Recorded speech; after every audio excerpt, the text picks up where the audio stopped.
Dans les premières décennies du siècle, lorsque les puissances européennes se disputaient férocement pour dominer les routes commerciales vers les épices convoitées de l'Est, un navigateur portugais au visage bronzé et au regard déterminé parcourait les couloirs du palais royal de Lisbonne, se préparant à présenter à son roi un projet qui pourrait transformer l'histoire du commerce mondial. Fernando de Magalhães, de son nom complet Fernando de Magalhães, dans sa langue maternelle, avait consacré 8 ans de sa vie au service de la couronne portugaise dans les eaux de l'océan Indien, participant à de nombreuses expéditions militaires et commerciales qui avaient élargi la domination portugaise sur les routes des épices orientales. Cependant, malgré son expérience avérée et sa connaissance approfondie des courants, des vents et des secrets de la navigation asiatique, il était sur le point de vivre le moment le plus humiliant de sa carrière professionnelle. Magellan était né vers 1480 à Sabrosa, une petite ville de la région de Trás-os-Montes au nord du Portugal, dans une famille de la petite noblesse qui, bien qu'elle ne possédait pas une grande richesse, maintenait un certain prestige social et des liens avec la cour portugaise. Dès son plus jeune âge, Fernando avait été envoyé à Lisbonne pour servir de page dans la maison de la reine Le Honor, épouse du roi Juan Segui, un poste qui, bien que modeste, lui a fourni une éducation, des contacts avec l'aristocratie et, surtout, l'opportunité d'absorber l'atmosphère d'exploration maritime qui dominait la cour portugaise au cours de ces années extraordinaires. Lisbonne était en effervescence avec des histoires de marins revenant d'Afrique chargés d'or, barfil et nouvelles de contrées lointaines. Les cartes étaient constamment mises à jour avec de nouvelles découvertes. Les chantiers navals construisaient des caravelles de plus en plus sophistiquées. Tout dans la capitale portugaise respirait l'aventure, l'ambition et la conviction que le destin du Portugal résidait dans les mers. En 1505, alors que Magellan avait environ 25 ans, il embarqua dans la grande armada de Francisco d'Almeida, le premier vice-roi de l'Inde portugaise qui navigua vers l'océan Indien avec pour mission de consolider la domination portugaise sur les routes commerciales asiatiques. Au cours des 8 années suivantes, Magellan a participé à de multiples campagnes militaires dans les eaux de l'océan Indien, luttant contre les flottes musulmanes qui contrôlaient le commerce des épices, attaquant des ports stratégiques, établissant des forteresses portugaises dans des points clés de la côte est africaine et de l'Inde, et apprenant tous les détails de la géographie, de la politique et du commerce de ces régions éloignées. Il était présent à la bataille de 1509, où la marine portugaise a vaincu une coalition de forces musulmanes, consolidant la domination navale portugaise dans l'océan Indien. Il a participé à la conquête de Malacca en 1511, une ville commerciale stratégique située sur le détroit reliant l'océan Indien à la mer de Chine, dont le contrôle était absolument crucial pour dominer le commerce des épices. Au cours de ces années à l'est, Magellan a non seulement accumulé une expérience militaire et navale, mais a également développé une connaissance géographique approfondie qui s'avérera cruciale pour son futur projet. Il a soigneusement observé les courants marins, étudié les modèles de vent de mousson qui dictaient le rythme du commerce asiatique, discuté avec des pilotes arabes et malaisiens qui possédaient des connaissances ancestrales sur la navigation dans ces eaux et avaient très probablement accès à des cartes et des cartes marines que les Portugais avaient secrètement collectées au cours de leur décennie d'exploration. De plus, Magellan a développé une obsession particulière pour les îles Moluques, l'archipel, situé dans ce qui est maintenant l'est de l'Indonésie, où poussaient des giroflies et des muscadiers, les espèces les plus précieuses et les plus convoitées au monde. Ces petites îles volcaniques, perdues dans l'immensité de l'archipel indonésien, avaient littéralement plus de valeur que les mines d'or, car elles produisaient les seules épices au monde qui ne pouvaient être cultivées nulle part ailleurs. Cependant, la carrière de Magellan au service portugais s'est terminée brusquement et amèrement. En 1013, après son retour au Portugal depuis l'océan Indien, il a été envoyé au Maroc pour participer aux campagnes militaires portugaises en Afrique du Nord, où il a été blessé lors d'une escarmouche, recevant une blessure à la jambe qui le laisserait avec une boiterie permanente qui l'accompagnerait pour le reste de sa vie. Pire encore, il a été accusé d'avoir illégalement commercé avec des musulmans, une accusation grave qui a terni son honneur et sa réputation. Bien que Magellan ait nié avec véhémence ces accusations et qu'elles n'aient jamais été formellement prouvées, le préjudice causé à sa réputation devant le tribunal portugais était déjà fait. Quand il est finalement retourné à Lisbonne en 1517, il a constaté que son étoile avait chuté de façon spectaculaire dans l'estime royale. C'est dans ce contexte de désillusion personnelle que Magellan conçut un plan extraordinairement audacieux qui pouvait le racheter et apporter simultanément d'immenses richesses à celui qui le finançait, basé sur sa connaissance de l'océan Indien, sa compréhension de l'emplacement approximatif des Moluques et son étude des découvertes Espagnol dans le Nouveau Monde, Magellan est arrivé à une conclusion révolutionnaire. Il était possible d'atteindre les Moluques en naviguant vers l'ouest depuis l'Espagne, en traversant l'océan Atlantique, en trouvant un passage à travers le continent américain jusqu'à la mer du Sud, que Balboa Music avait aperçu en 1513, puis en traversant cet océan jusqu'aux îles aux Épices. Plus important encore, Magellan était convaincu, sur la base de ses propres calculs et interprétations du traité de Tordesillas, que les Moluques faisaient partie de la moitié du monde attribué à l'Espagne et non au Portugal, ce qui rendait légitime la revendication espagnole sur ces îles très riches. Avec ce projet soigneusement élaboré, Magellan a demandé une audience avec le roi Manuelio du Portugal, connu sous le nom de Fortuné, en raison des immenses avantages que le commerce asiatique avait apportés à son royaume. Magellan a présenté sa proposition au monarque portugais, expliquant qu'il pouvait atteindre les Moluques par une route occidentale qui éviterait complètement les eaux de l'océan Indien déjà contrôlées par le Portugal. Cependant, la réponse du roi Manuel était froide et dédaigneuse. Le monarque portugais avait de multiples raisons de rejeter le projet de Magellan. Premièrement, le Portugal contrôlait déjà efficacement la route orientale menant à l'espèce via le cap de Bonne-Espérance et l'océan Indien, un itinéraire bien connu, éprouvé et extraordinairement lucratif qui la musique ne nécessitait pas d'exploration risquée à travers des territoires inconnus. Deuxièmement, Magellan lui-même était une figure controversée dont la réputation était ternie par des accusations de commerce illégal. Troisièmement, et peut-être le plus important, la proposition de Magellan reconnaissait implicitement que les Moluques pouvaient être exclus de la sphère portugaise selon le traité de Tordesillas, ce que le Portugal ne voulait absolument pas admettre. Le rejet royal a été dévastateur pour Magellan. Non seulement son projet avait été rejeté, mais le roi Manuel, selon certaines chroniques, lui refusa même la modeste augmentation de pension que Magellan avait demandée en reconnaissance de ses années de service et de ses blessures de guerre, lors d'une audience finale extraordinairement humiliante. Lorsque Magellan s'était agenouillé pour baiser la main du roi en signe de respect et d'adieu, le monarque portugais a retiré sa main, un geste de mépris public qui n'est pas passé inaperçu des courtisans présents. Lorsque Magellan lui demanda s'il pouvait offrir ses services à un autre monarque, le roi Manuel répondit indifféremment qu'il pouvait faire tout ce qu'il voulait, témoignant du désintérêt royal total pour le navigateur qui avait servi fidèlement pendant tant d'années. Cette humiliation publique a représenté un tournant définitif dans la vie de Magellan. Le navigateur portugais, méprisé par son propre roi et convaincu de la valeur de son projet, a pris la décision extraordinairement audacieuse et controversée d'offrir ses services au rival traditionnel du Portugal, le royaume d'Espagne. Cette décision n'était ni anodine ni sans risque dans la mentalité de l'époque. Changer d'allégeance entre royaumes rivaux était considéré par beaucoup comme une forme de trahison, en particulier lorsqu'il s'agissait de partager des connaissances stratégiques sur la navigation et la géographie acquise au service de la couronne d'origine. Magellan savait qu'en faisant ce pas, il brûlait définitivement tous les ponts avec le Portugal, devenant effectivement un homme sans patrie, un navigateur rejeté par sa patrie qui chercherait gloire et rédemption sous un drapeau étranger. Magellan n'a pas voyagé seul en Espagne. Il était accompagné d'un cosmographe portugais nommé Rui Falero, un expert en navigation astronomique qui partageait le point de vue de Magellan sur la faisabilité de la route occidentale vers les Moluques. Falero était un brillant théoricien de la navigation qui avait mis au point des méthodes améliorées de calcul de la longitude en mer, un problème technique extraordinairement difficile auquel les navigateurs de l'époque commençaient tout juste à s'attaquer. L'association entre le navigateur pratique Magellan et le théoricien Falero a considérablement renforcé la crédibilité du projet qu'il présenterait à la cour espagnole. Le 20 octobre 1517, Magellan et Falero franchirent la frontière du Portugal vers l'Espagne,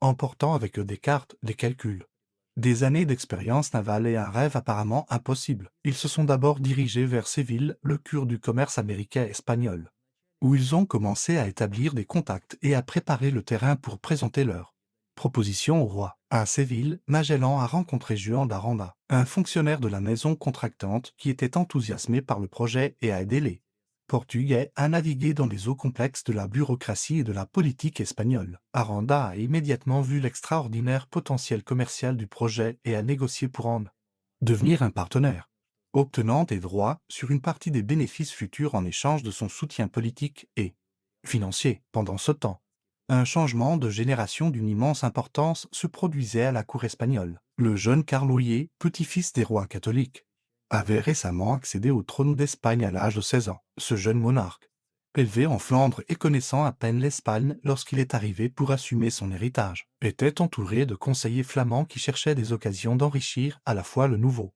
roi et eux-mêmes. En 1519, Charles serait élu empereur romain germanique, devenant Charles Quint et régnant sur le plus vaste empire européen depuis Carlo Magno. Cependant, en 1518, lorsque Magellan s'apprêtait à présenter son projet, Charles était encore un jeune roi, désireux d'asseoir sa réputation et de trouver des sources de revenus qui financeraient ses ambitions politiques croissantes en Europe. Le 18 mars 1518, Magellan se rendit à Valladolid où la cour espagnole fut temporairement établie, pour présenter officiellement son projet au roi Charles et à son conseil. La présentation de Magellan a été soigneusement préparée et extraordinairement convaincante. Le navigateur portugais a affiché des cartes montrant son itinéraire proposé. Il a expliqué en détail technique comment il naviguerait vers le sud, le long de la côte américaine jusqu'à ce qu'il trouve un passage vers la mer du Sud. Il a décrit les immenses richesses des îles Moluques, où poussaient les espèces les plus précieuses du monde, et a fondamentalement soutenu que ces îles faisaient partie de la moitié du monde attribué à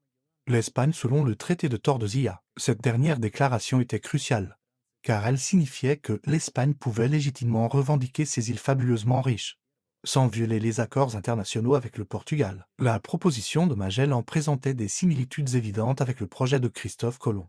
26 ans plus tôt, comme Colomb, Magellan a proposé d'atteindre les richesses de l'Orient en naviguant vers l'ouest. Cependant, il y avait des différences cruciales. Colomb avait cru à tort qu'il atteindrait directement les côtes de l'Asie, traversant l'Atlantique. Musique sans savoir qu'il y avait un continent complètement inconnu bloquant ce chemin. Magellan, bénéficiant des connaissances accumulées au cours des décennies qui ont suivi le voyage de Colomb, savait que l'Amérique était un continent à part. Il connaissait l'existence de la mer du sud de l'autre côté de ce continent grâce à la découverte de Balbar et proposait spécifiquement de trouver un passage navigable à travers l'Amérique pour atteindre cet océan puis le traverser jusqu'aux Moluques. Dans un certain sens, Magellan proposait d'achever le voyage imaginé par Colomb, mais que les réalités géographiques avaient contrecarré. Le Conseil royal qui a évalué la proposition de Magellan était divisé. Plusieurs nobles espagnols ont exprimé leur méfiance envers ce navigateur portugais musique qui a offert ses services après avoir été rejeté par son propre roi. Certains soupçonnaient que Magellan pourrait être un espion portugais envoyé pour détourner les ressources espagnoles dans une entreprise impossible ou qu'il exagérait délibérément les chances de succès afin d'obtenir des financements. Musique l'évêque de Burgos, Juan Rodríguez de Fuensalcoa, qui avait été une figure clé dans l'organisation des voyages de Colomb et qui contrôlait pratiquement toutes les questions liées aux Indes espagnoles, faisait preuve d'un scepticisme particulier. Fonseca s'est demandé s'il y avait vraiment un passage navigable à travers l'Amérique. Il doutait que les Moluques fassent partie de la sphère espagnole et s'inquiétait de confier une entreprise aussi importante à un navigateur étranger. Cependant, d'autres conseillers, en particulier les Flamands qui entouraient le jeune roi, voyaient dans le projet une opportunité extraordinaire. Jehan de Sauvage, le grand chancelier de Charles, a soutenu avec enthousiasme la proposition, tout comme d'autres conseillers qui ont vu le potentiel, à la fois politique et économique, d'établir une route espagnole directe vers les épices. Pour Carlos, le projet représentait la possibilité de rivaliser avec le Portugal dans le lucratif commerce des épices, d'étendre son prestige international avec une découverte géographique extraordinaire et d'obtenir des revenus qui financeraient ses besoins croissants de futur empereur. De plus, si Magellan avait raison et que les Moluques restaient dans la sphère espagnole, les récupérer renforcerait considérablement la position de l'Espagne dans les différents territoriaux avec le Portugal. Après d'intenses délibérations, Carlo Euro a décidé de miser sur le projet Magellan. Le 22 mars 1518, seulement 4 jours après la présentation officielle du navigateur, la couronne espagnole a signé les capitulations de Valladolid, Magallanes et Falero, établissant les conditions juridiques et financières de l'expédition. Ces capitulations étaient extraordinairement généreuses, reflétant à la fois le véritable enthousiasme pour le projet et la nécessité de compenser adéquatement les marins pour les énormes risques qu'ils prendraient. Magellan et Falero recevraient le titre de gouverneur de toutes les terres qu'ils découvriraient, avec des droits héréditaires pour leurs descendants. Ils obtiendraient une part de 5% de tous les bénéfices nets générés par le commerce avec les nouvelles terres, plus un cinquième des bénéfices de l'expédition initiale. Ils recevraient de généreux salaires annuels pour la durée de l'expédition. S'ils parvenaient à découvrir 6 îles riches ou plus, ils pouvaient en sélectionner 2 pour les gouverner personnellement avec des droits seigneuriaux. Les conditions étaient si favorables qu'elles ont suscité un ressentiment considérable parmi Certains nobles espagnols qui considéraient excessif de récompenser si généreusement les étrangers. Le financement de l'expédition provenait de sources multiples. Musique, la couronne espagnole a fourni la majeure partie des fonds, environ 8 millions de marabdis. Une somme considérable qui reflétait l'importance que Carlo attachait au projet. Cependant, des hommes d'affaires privés ont également investi dans l'expédition. Anticipant les énormes profits potentiels si Magellan parvenait à établir une route commerciale direct avec les Moluques, le banquier allemand Cristobal Darro, qui avait des intérêts commerciaux au Portugal, mais qui était entré en conflit avec le roi Manuel, a investi de manière significative dans le projet de Magellan, voyant une opportunité d'accéder aux épices asiatiques, quel que soit le monopole portugais. Cette combinaison de financement public et privé était typique des grandes expéditions de l'époque, répartissant les risques énormes entre de multiples investisseurs, tout en permettant à chacun de partager les profits potentiels. Les mois suivants furent d'une activité frénétique à Séville, où l'expédition serait organisée et du port duquel, près de 100 lucars de Baranda. Elle appareillerait enfin. Magellan avait besoin d'acquérir des navires appropriés, de les équiper entièrement pour un voyage qui pourrait durer des années, de recruter des équipages expérimentés, d'obtenir suffisamment de vivres, d'eau, de munitions, de gréements de rechange, d'instruments de navigation, de marchandises à échanger avec les peuples autochtones et mille autres détails logistiques. La maison contractante de Séville, l'institution qui réglementait tous les échanges commerciaux avec l'Amérique, supervisait tous ces préparatifs, bien que les relations entre Magellan et les fonctionnaires de la maison fussent souvent tendues en raison d'une méfiance mutuelle et de différends sur les buts et les procédures. Finalement, Magellan acquit 5 navires pour son expédition. Le Trinidad, qui servirait de navire-capitaine sous son commandement personnel, le San Antonio, le Concepción, le Victoria et le Santiago. Ce n'étaient pas des navires particulièrement grands neufs selon les normes de l'époque. En fait, certains étaient dans un état médiocre et nécessitaient d'importantes réparations. Le Trinidad, le plus grand des 5, a déplacé environ 110 tonnes. Les autres étaient plus petits, étant le Santiago le plus petit avec seulement 75 tonnes de musique. Pour mettre ces dimensions en perspective, ces navires étaient considérablement plus petits que la plupart des galions qui s'y honoraient. Plus tard les océans XVIe siècle, cependant, pour la tâche à laquelle ils seraient confrontés. Leur taille relativement modeste pourrait être un avantage, leur permettant de naviguer dans des eaux peu profondes et d'explorer des estuaires et des détroits, où les plus gros navires ne pourraient pas s'aventurer. Le recrutement d'équipages appropriés s'était avéré un défi considérable. Magellan avait besoin d'hommes expérimentés dans la navigation océanique, mais il devait aussi trouver des marins prêts à se lancer dans une expédition extraordinairement risquée vers des destinations inconnues sous le commandement d'un capitaine portugais au service de l'Espagne. Il a finalement réussi à rassembler environ 239 hommes d'horizons musicaux extrêmement divers. La plupart d'entre eux étaient espagnols, principalement d'Andalousie et des régions côtières. Mais il y avait aussi des Portugais qui, comme Magellan, avaient changé d'allégeance, des Italiens, des Français, des Flamands, des Allemands, des Grecs et même quelques Africains. Cet équipage extraordinairement cosmopolite reflétait le caractère international du commerce maritime de l'époque, mais cela crée aussi des défis de communication, de coordination et de fidélisation qui compliqueraient grandement l'expédition. Parmi les membres de l'équipage se distinguait Antonio Pigafetta,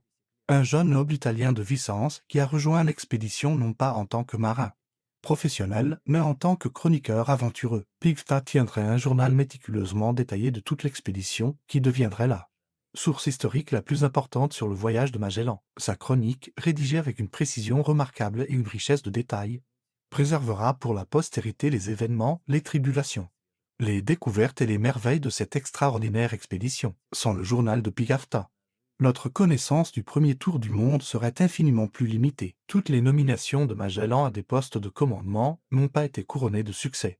Ou sans problème, la couronne espagnole, réticente à confier le commandement intégral d'une expédition aussi importante à un Portugais, a insisté pour nommer des Espagnols à des postes clés de la flotte. Juan de Cartagena a été nommé capitaine du San Antonio et surveillant général de la marine, un poste qui lui a donné le pouvoir de superviser les décisions de Magellan au nom de la couronne. Gaspar de Quesada a été nommé capitaine de la Concepción et lui de Mendoza capitaine de la Victoria. Seul Juan Serrano, capitaine du Santiago, était un allié fiable de Magellan. Cette structure de commandement contenait les germes de conflits futurs, car plusieurs capitaines espagnols n'aimaient pas servir sous un commandant portugais et considéraient ces décisions avec méfiance. Les préparatifs se sont poursuivis pendant plus d'un an face à des retards constants, des problèmes de financement, Des disputes bureaucratiques musique et l'opposition active de l'ambassadeur du Portugal en Espagne, qui avait reçu des instructions de son roi pour saboter l'expédition par tous les moyens possibles. Le Portugal considérait les préparatifs de Magellan avec une inquiétude croissante,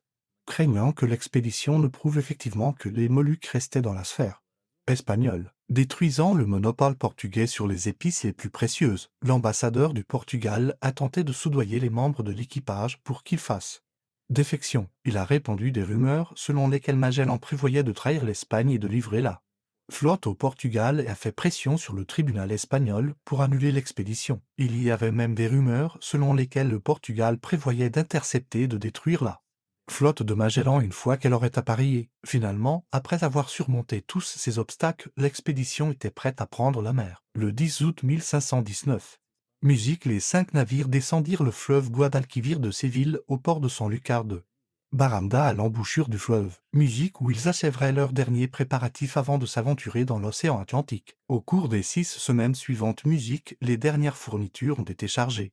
Les dernières réparations ont été achevées. Les derniers différends administratifs ont été résolus et musique, l'équipage s'est préparé mentalement et spirituellement pour le voyage extraordinaire qui les attendait. Les prêtres bénissaient les navires et leurs équipages. Les marins ont fait des testaments et ont dit au revoir à leurs familles, conscients que beaucoup ne reviendraient probablement jamais. Le 20 septembre 1519, avec la marée favorable et les vents favorables, les 5 navires de l'expédition de Magellan ont finalement laissé leurs voiles et se sont inclinés vers le sud-ouest, s'éloignant des côtes espagnoles et pénétrant dans le vaste océan Atlantique. Ferdinand Magellan, le navigateur rejeté par le Portugal, l'homme sans patrie qui avait tout misé sur un rêve apparemment impossible, commençait l'aventure qui allait faire de lui l'une des figures les plus importantes de l'histoire de l'exploration humaine. Aucun des 239 hommes qui ont pris la mer ce jour-là ne pouvait imaginer les épreuves extraordinaires, les découvertes étonnantes, les terribles tragédies et les triomphes épiques qui les attendaient dans les années à venir. La plus grande expédition de circumnavigation de l'histoire avait commencé et le monde ne serait plus jamais le même. Les 5 navires de l'expédition ont d'abord navigué vers les îles Canaries, suivant l'itinéraire standard que les navires espagnols utilisaient habituellement lorsqu'ils se dirigeaient vers les Antilles. Cet arrêt aux Canaries permettrait de compléter l'approvisionnement final en eau douce, en nourriture et d'effectuer les réparations de dernière minute avant d'entrer dans le vaste Atlantique. Cependant, même à ce stade précoce du voyage, les tensions qui menaceraient constamment l'expédition commençaient déjà à se manifester. Juan de Cartagena, le capitaine du San Antonio, nommé par la couronne espagnole surveillant général, commença à remettre ouvertement en question les décisions de Magellan, revendiquant une plus grande autorité dans la direction de la flotte et exprimant son mécontentement de servir sous un commandant portugais. Depuis les îles Canaries, la flotte a mis le cap au sud-ouest, traversant l'Atlantique équatorial en direction des côtes du Brésil. Magellan a choisi une route plus au sud que d'habitude, peut-être pour éviter à la fois les navires portugais qui patrouillaient régulièrement les routes africaines et pour profiter de courants et de vents plus favorables. Cette décision a intrigué plusieurs de ses capitaines qui ne comprenaient pas pourquoi le commandant s'écartait des routes établies et soupçonnait que Magellan pouvait avoir des intention cachée, peut-être même de trahir l'Espagne en remettant la flotte au Portugal. La méfiance mutuelle entre le commandant portugais et plusieurs de ses capitaines espagnols a empoisonné l'atmosphère avant même que l'expédition ne rencontre de réelles difficultés. La traversée de l'Atlantique s'est déroulée sans incident majeur, bien que la traversée ait été longue et monotone, avec des semaines de navigation sans observation de terre sous le soleil brûlant de l'Atlantique tropicale. La flotte a finalement aperçu les côtes du Brésil en décembre 1519, environ 3 mois après avoir quitté l'Espagne. Au cours des semaines suivantes, ils ont navigué vers le sud en suivant la côte sud-américaine, s'arrêtant occasionnellement pour se réapprovisionner en eau et en nourriture fraîche, commercer avec les populations autochtones locales et explorer des bras de mer qui pourraient représenter le passage recherché vers la mer du Sud. Les rencontres avec les peuples autochtones de la côte brésilienne étaient généralement pacifiques. Les indigènes, curieux avant que ces étranges visiteurs arrivent de la mer dans leurs énormes bateaux, échangeaient du poisson, des fruits et de la viande contre des perles de verre, des cloches, des miroirs et d'autres objets européens qu'ils considéraient comme merveilleux. Au fur et à mesure que la flotte avançait vers le sud, le temps devenait progressivement plus froid et les côtes plus désolées. Ils entraient dans des latitudes qu'aucun Européen n'avait systématiquement explorées auparavant. Chaque baie, chaque estuaire, chaque ouverture du littoral devait être soigneusement explorée pour déterminer s'ils pouvaient s'agir du passage insaisissable vers l'océan occidental. Cette exploration méticuleuse a été extraordinairement lente et frustrante. En janvier 1515, environ 4 mois après avoir quitté l'Espagne, l'expédition atteignit l'immense estuaire du Rio de la Plata. L'immense ouverture entre ce qui est aujourd'hui l'Uruguay et l'Argentine, où les fleuves parents et Uruguay se jettent dans l'Atlantique. L'immensité de cette ouverture a d'abord suscité un énorme enthousiasme parmi l'équipage. L'embouchure de l'estuaire avait une largeur d'environ 230 km et de la mer. Elle ressemblait définitivement au passage tant recherché vers l'océan occidental. Magellan ordonna à la flotte d'entrer dans l'estuaire pour l'explorer complètement. Au cours des 15 jours suivants, les navires ont remonté la rivière, de plus en plus profondément dans ce à quoi il s'attendait. Ce serait un détroit qui traverserait le continent. Cependant, à mesure qu'il avançait, l'eau a progressivement perdu sa salinité, devenant de plus en plus douce.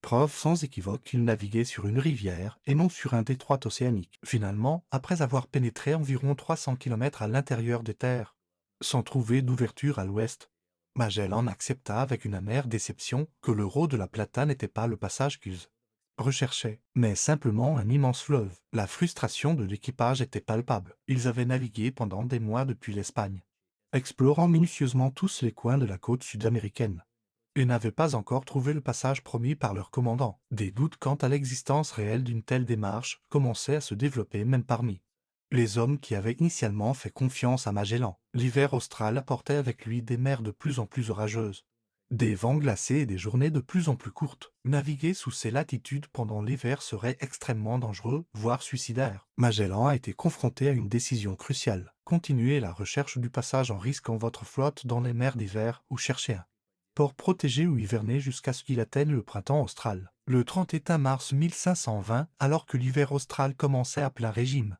Magellan prit la décision d'établir un camp d'hiver dans une baie désolée de la côte patagonienne, qu'il nomma Puerto San Julián. Cette baie offrait une certaine protection contre les vents dominants, bien que le paysage environnant soit sombre et inhospitalier. Les collines arides et balayées par le vent s'étendaient à perte de vue. La végétation était clairsemée et rabougrie. Le froid perçant pénétra jusqu'aux os. Il n'y avait aucun signe d'établissement humain permanent, bien qu'il ait parfois aperçu des groupes d'indigènes de Patagonie. Des hommes extraordinairement grands selon les normes européennes de l'époque. Ils étaient vêtus de peau de bête et observaient ces étranges envahisseurs avec un mélange de curiosité et de suspicion. Hiverner à Puerto San Julián signifiait plusieurs mois d'inactivité forcée, attendant que les pires conditions hivernales passent avant de pouvoir reprendre la recherche du passage. Magellan, conscient que les réserves de nourriture s'épuisaient plus vite que prévu en raison des mois de voyage déjà écoulés, ordonna de réduire les rations alimentaires. Cette mesure, bien que nécessaire d'un point de vue pratique pour faire durer les approvisionnements jusqu'à ce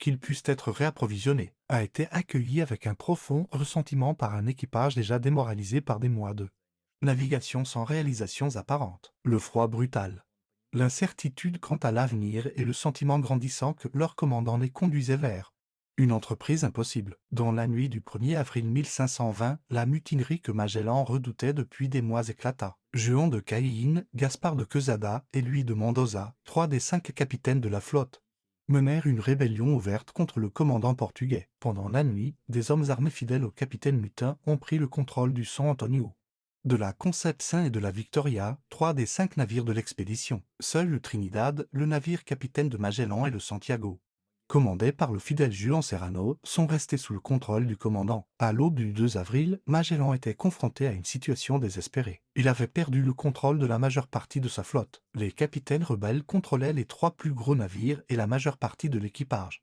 total. Ils pouvaient appareiller à tout moment, abandonner Magellan et retourner en Espagne ou pire, ils pouvaient essayer de capturer ou de tuer le commandant portugais. Cependant, Magellan a démontré dans cette crise la ruse, le courage et la détermination impitoyable qui le caractérisaient. Il comprit que sa seule chance était d'agir rapidement et de manière décisive avant que les mutins ne consolident leur position. Il a envoyé un bateau avec plusieurs hommes de confiance, ostensiblement pour négocier avec les rebelles, mais en réalité avec l'ordre de prendre la victoire par surprise. Le plan a parfaitement fonctionné. Les hommes de Magellan sont montés à bord de la Victoire ostensiblement pour discuter.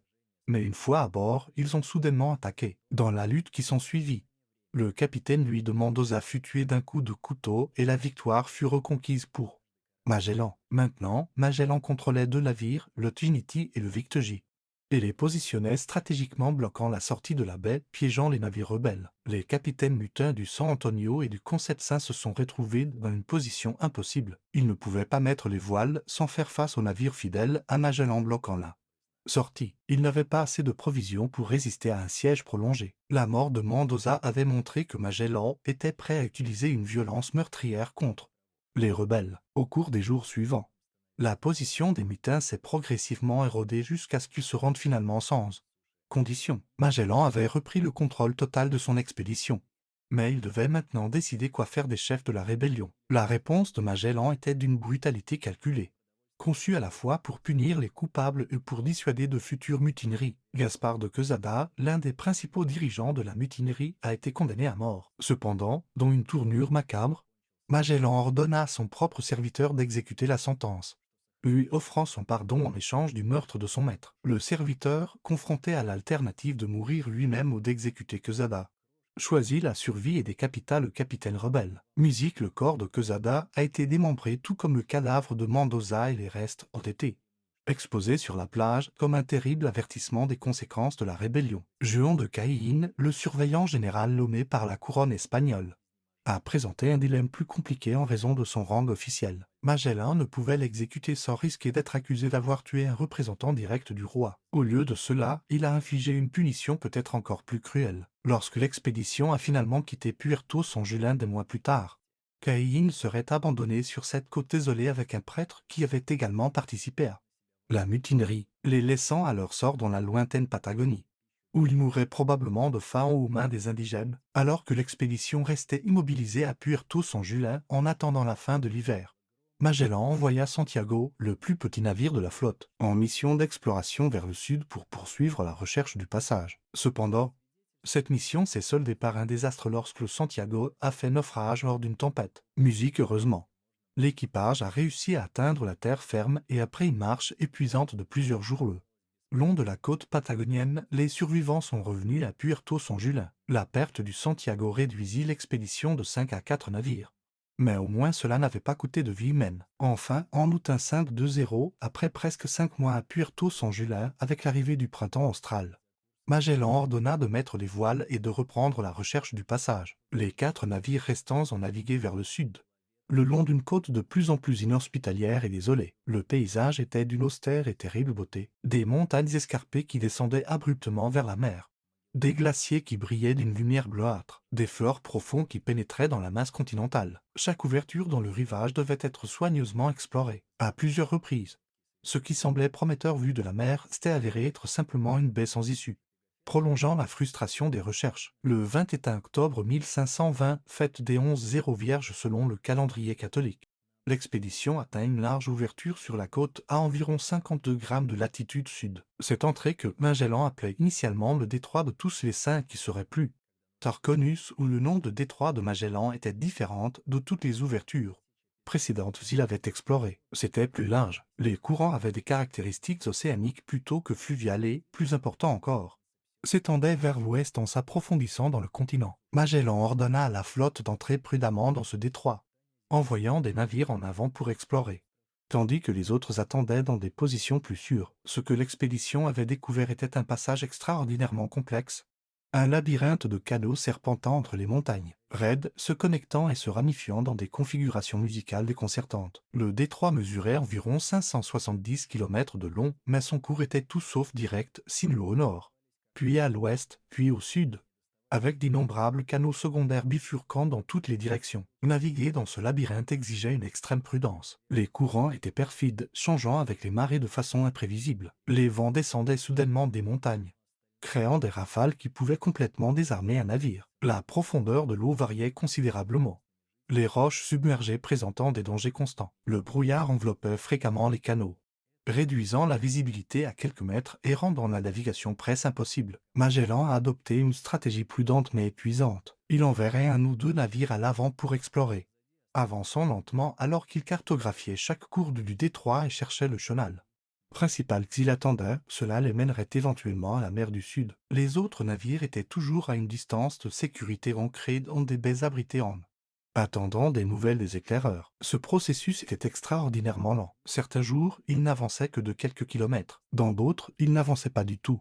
Attendant que le temps s'améliore ou que les navires éclaireurs reviennent. L'équipage était constamment épuisé, confronté à un froid perçant, à des pluies verglaçantes, à des vents qui menaçaient de faire s'écraser les navires dans les rochers et à l'incertitude constante quant à savoir si ce détroit les mènerait vraiment à l'océan occidental ou toutes simplement se retrouver dans une autre impasse comme tant de fois auparavant. Au cours de cette traversée du détroit, ils ont constamment observé des feux de joie sur les côtes, en particulier dans les terres au sud du détroit. Les peuples autochtones locaux, les peuples fugiens qui habitaient ces régions inhospitalières, allumaient des feux pour se réchauffer et cuisiner, créant un spectacle nocturne d'innombrables points de lumière dispersés le long des côtes montagneuse. Magellan a appelé ces terres du sud la Terre de Feu, un nom qui a perduré jusqu'à ce jour. Les marins européens, habitués au climat tempéré, pouvaient à peine comprendre comment les êtres humains pouvaient survivre dans cet environnement brutal avec une technologie apparemment si primitive, ignorant les adaptations culturelles sophistiquées que ces peuples avaient développées au fil des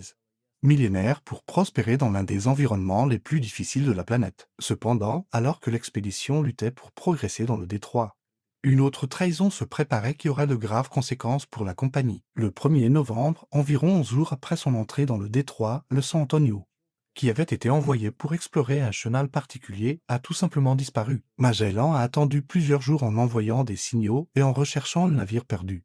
Mais le San Antonio n'est jamais revenu. Ce qui s'est passé, c'est que Stephen Gomez, le pilote du San Antonio, et l'un des hommes qui avait pris part à la mutinerie précédente, avait mené une autre mutinerie sur ce navire. Les mutins ont saisi le capitaine Evlaro de Mesquita, fidèle à Magellan, l'ont enchaîné dans la cale, ont pris le contrôle du navire et ont décidé de retourner en Espagne en abandonnant l'expédition. La perte du San Antonio a été un coup dévastateur pour Magellan pour de multiples raisons. Musique tout d'abord, c'était le plus gros navire de la flotte restante. Sa perte a considérablement réduit la capacité de transport de l'expédition. Deuxièmement, et beaucoup plus sérieusement, le San Antonio transportait une grande partie des vivres restants de l'expédition. Sa désertion a laissé les 3 navires restants avec des provisions dangereusement insuffisantes pour terminer un voyage dont personne ne pouvait prédire la durée avec certitude. Troisièmement, Magellan savait que lorsque le San Antonio arriverait en Espagne, ses membres d'équipage musique diffameraient probablement l'expédition, accuseraient le commandant portugais d'incompétence ou de trahison et pourraient amener la couronne à annuler tout soutien futur ou même à envoyer des navires pour arrêter Magellan. Malgré ces coups terribles, le commandant décida de continuer avec les 3 navires restants, le Trinity, le Victory et le Conception. Au cours de 38 jours interminables, musique du 21 octobre au 28 novembre 1520, l'expédition a navigué à travers le détroit sinueux, confrontée à des dangers constants, à un épuisement extrême et à l'incertitude de savoir si ce passage les mènerait vraiment à leur but. Enfin, fin novembre, après avoir négocié le dernier coude du détroit, les navigateurs ont vu devant un spectacle qui les a remplis d'étonnement et d'un soulagement indescriptible. Musique des eaux libres s'étendant jusqu'à l'horizon ouest, sans terre visible bloquant le chemin. Ils avaient complètement traversé le continent sud-américain. Le passage tant recherché existait vraiment. Magellan avait eu raison contre tous les sceptiques. Tegafta raconte qu'en regardant cet océan ouvert devant, des hommes endurcis par des mois de privation pleuraient ouvertement de joie et de soulagement. Le 28 novembre 1520, les 3 navires ont complètement émergé du détroit et ont mis leurs étraves au nord-ouest, pénétrant dans le vaste océan que Magellan appelait le Pacifique, car les conditions qu'il rencontrait initialement étaient relativement calmes. En particulier contrairement aux eaux turbulentes du détroit et de l'Atlantique Sud, qu'il avait traversé pendant des mois. Ce nom s'avérerait cruellement ironique, car l'océan Pacifique peut être tout sauf paisible, même si l'expédition a eu la chance initiale de trouver des conditions relativement favorables. Magellan croyait, sur la base de ses calculs géographiques et de sa connaissance de l'emplacement des Moluques grâce à son expérience dans l'océan Indien, que la traversée du Pacifique vers les îles de l'espèce prendrait peut-être 2 ou 3 semaines. Un mois au maximum. Cette estimation s'était avérée catastrophiquement fausse. L'océan Pacifique est immensément plus vaste que Magellan ou n'importe quel Européen de l'époque ne pouvait l'imaginer. Il couvre près d'un tiers de la surface totale de la Terre, plus que toute la masse terrestre de la planète réunie. La distance entre le détroit de Magellan et les Philippines, en suivant la route empruntée par l'expédition, dépasse 20 000 km, une distance absolument inimaginable dans la conception géographique du siècle. Les 3 navires ont navigué pendant des semaines musique sans apercevoir de terre, puis pendant des mois sans apercevoir de terre. L'océan semblait vraiment infini, s'étendant dans toutes les directions à perte de vue. jour après jour, semaine après semaine. Sans aucun changement si ce n'est le mouvement cessant des vagues. Pendant près de 4 mois, musique de fin novembre 1520 à début mars 1521. L'expédition a traversé le Pacifique, n'apercevant que musique de petits atolls inhabités qui n'offraient pas de ressources utiles. Ce voyage est devenu un test d'endurance humaine, la musique qui a défié les limites de ce qui était supportable. Les réserves de nourriture se sont rapidement épuisées. La nourriture fraîche était finie en premier. Ensuite, il n'y avait plus de nourriture conservée dans des conditions acceptables. Finalement, les hommes ont été forcés de manger ce qu'ils auraient considéré comme absolument immangeable dans des circonstances normales. Le gâteau éponge, l'aliment de base des marins, s'était transformé en poussière pleine d'asticots. Les hommes en mangeaient la nuit pour ne pas voir les vers qu'ils consommaient. Les rats, qui infestaient tous les navires de l'époque, devenaient de la musique des mets précieux qui étaient vendus parmi les marins pour un demi-ducat. Chacun une somme extraordinaire qui témoignait du désespoir de la faim. Quand même les rats se sont raréfiés, les hommes ont commencé à manger le cuir des protestacles. Ils l'ont trempé dans de l'eau de mer pendant plusieurs jours pour l'adoucir. Ensuite, ils l'ont cuit sur des charbons ardents et l'ont mâché. Pigafetta décrit avec des détails nauséabonds comment même la sciure de bois du pont a été collectée. Et les gens ont essayé de manger pour remplir les estomacs contractés par la faim. Pire que la faim était le scorbut, la terrible maladie causée par une carence en vitamine C qui attaquait inévitablement les marins. Musique après des mois sans consommer de fruits ou de légumes frais. Les symptômes ont commencé de manière subtile. Fatigue inhabituelle, douleurs articulaires, gencives qui devenaient spongieuses et saignaient au moindre contact. Puis la maladie a progressé sans relâche. Les dents se desserraient et tombaient. De vieilles blessures se sont spontanément rouvertes. Des ecchymoses massives sont apparues sous la peau, les os sont devenus cassants. Dans leur dernier stade, les victimes ont souffert d'hémorragies internes massives, de délire, de convulsions et finalement de la mort. Il n'y avait pas de traitement connu. Les marins regardaient avec une horreur croissante leurs compagnons s'affaiblir progressivement. La musique était malade et mourait. Pligafetta raconte que 19 hommes sont morts pendant la traversée du Pacifique et que 20 ou 30 autres sont tombés si gravement malades qu'ils pouvaient à peine fonctionner. L'approvisionnement en eau est également devenu critique. Musique l'eau stockée dans des barils pendant des mois pourris, devenant jaunâtre, malodorante et pleine d'algues. Les hommes assoiffés en buvaient quand même, tombant malades de dysenterie qui les affaiblissait encore plus. Certains buvaient de l'eau de mer en désespoir de cause, ce qui accélérait inévitablement la déshydratation et conduisait à des délires. La chaleur tropicale du Pacifique équatorial a aggravé la soif constante. Les hommes ont prié avec ferveur pour la pluie et quand il a finalement plu, ils ont étendu des bougies et des bâches pour recueillir chaque précieuse goutte d'eau céleste. Le moral a chuté à des niveaux qui défiaient la résilience humaine. Les hommes qui avaient survécu aux émeutes, aux tempêtes, au terrible hiver de Puerto San Jules et à la traversée du détroit commençaient à douter qu'ils survivraient à cette traversée sans fin. Certains sont tombés dans une profonde dépression, perdant la volonté de vivre et se laissant mourir passivement. D'autres sont devenus irrationnels, souffrant d'hallucinations musicales causées par la déshydratation, la faim et le scorbut. Les prières devenaient de plus en plus désespérées. Les hommes de la musique promettant des pèlerinages, des dons et des vues religieux si seulement Dieu leur permettait de voir la terre et de se sauver d'eux. La mort dans ce désert océanique sans fin. Magellan, musique bien qu'il souffrait probablement aussi physiquement et émotionnellement. Il maintenait une façade de confiance inébranlable. Il a continué à naviguer obstinément vers le nord-ouest, convaincu qu'il finirait par atteindre les îles qu'il recherchait. Sa détermination de faire était tout ce qui tenait l'expédition ensemble. Si le commandant avait montré des doutes ou de la faiblesse, le moral restant se serait complètement effondré. Les hommes avaient besoin de croire que leur souffrance avait un sens, qu'ils arriveraient à destination, qu'ils ne mourraient pas en vain au milieu du plus grand océan du monde. Finalement, le 6 mars 1521, après 98 jours inimaginables depuis qu'ils avaient aperçu les 2 îles inhabitées, les belvédères aperçurent la Terre. C'étaient les îles que nous connaissons aujourd'hui sous le nom de Marianne, en particulier Oam. La joie de l'équipage était indescriptible. Des hommes émaciés et scorbut, à peine capables de se tenir debout, pleuraient, riaient hystériquement, s'étreignaient, priaient, remerciaient Dieu de leur avoir permis de survivre. Alors que les navires approchaient des côtes, des dizaines de canots indigènes s'approchaient. Habités par les Chamorros, le peuple indigène des Mariannes. Les premières rencontres ont été relativement pacifiques,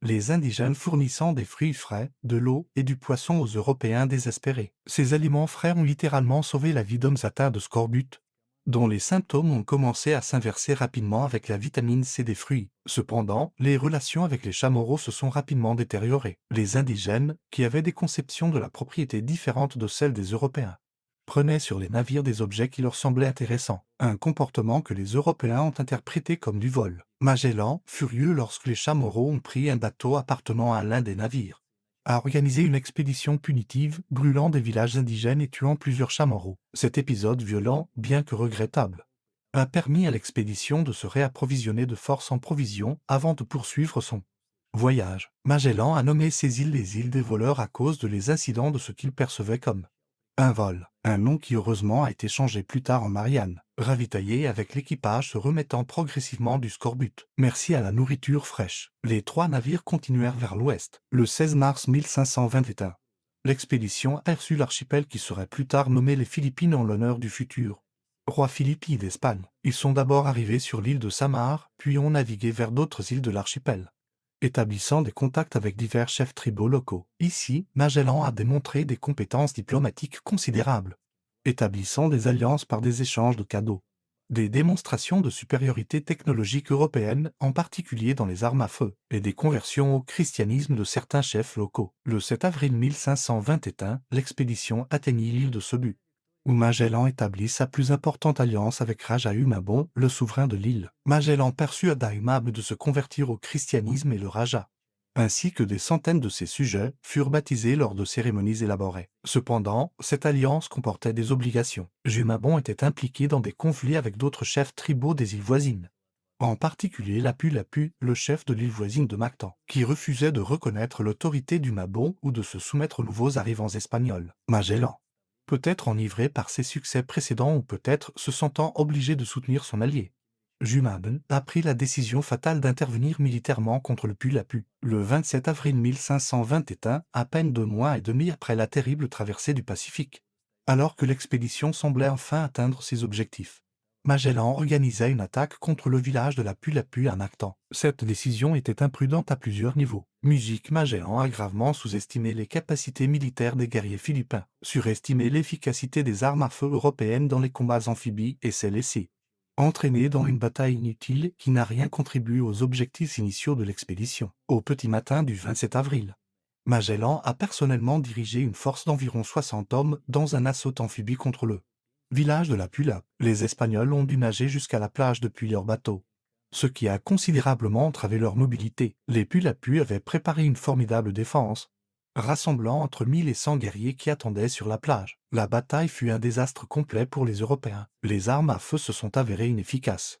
tirant trop lentement dans le chaos des combats au corps à corps. Les Philippins, armés de lances, de flèches et d'épées, ont attaqué en très grand nombre. Magellan, facilement identifiable par son armure et sa position de leader, est devenu le centre de l'attaque philippine. Selon le récit de Pigafetta, qui a participé à la bataille et a observé la mort de son commandant, Magellan a combattu héroïquement, mais a été progressivement encerclé et séparé de ses hommes escanaris. Suivant